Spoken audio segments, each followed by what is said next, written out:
গ্যাসে বা চুলায় আগুন জ্বালানোর সময় বিসমিল্লাহ বলা যাবে? আমাদের সমাজের মধ্যে একটি প্রচলিত ধারণা রয়েছে যে জাহান্নামের আগুনের অংশ হচ্ছে দুনিয়ার আগুন, বিদায় এই আগুন জ্বালানোর সময় যদি বিসমিল্লাহ পড়া হয় তাহলে দোজখের আগুন বৃদ্ধি হয়ে যায়, দোজখের আগুনের মধ্যে বরকত চলে আসে। দর্শক, এই কথাটি একেবারেই ভুল এবং কুসংস্কার বললেই চলে। ইসলাম শরিয়ার মধ্যে যে কোনো কাজ শুরু করবেন, হালাল যে কোনো কাজ করবেন, সেখানে বিসমিল্লাহ বলেই কাজ শুরু করা হবে। বিসমিল্লাহ বলেই কাজ করা সুন্নত, নবীর সুন্নত থেকে প্রমাণিত। রাসূল সাল্লাল্লাহু আলাইহি সাল্লাম এক হাদিসের মধ্যে বলেন যে যে ব্যক্তি বিসমিল্লাহ বলে যে কোনো কাজ শুরু করবে, বিসমিল্লাহ বলার দরুন আল্লাহ পাক রব্বুল আলামিন তার ওই কাজের মধ্যে বরকত দান করবেন এবং তাকে জাহান্নাম থেকে মুক্তি দান করবেন। সুবহানাল্লাহ।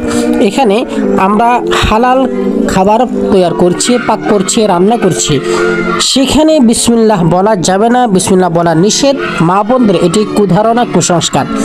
বিদায় এই আগুন জ্বালানোর সময় বিসমিল্লাহ যদি পড়ে তাহলে জাহান্নামের আগুনের মধ্যে বরকত চলে আসবে, জাহান্নামের আগুন বৃদ্ধি হয়ে যাবে, বা আত্মীয় স্বজন যারা মৃত্যুবরণ করেছে তাদেরকে জাহান্নামে যদি থেকে থাকে জাহান্নামের মধ্যে বৃদ্ধি, প্রচুর পরিমাণে আগুন তাদের গায়ে শরীরে লেগে যাবে। বিষয়টি পুরোই ভুল, পুরো কুসংস্কার।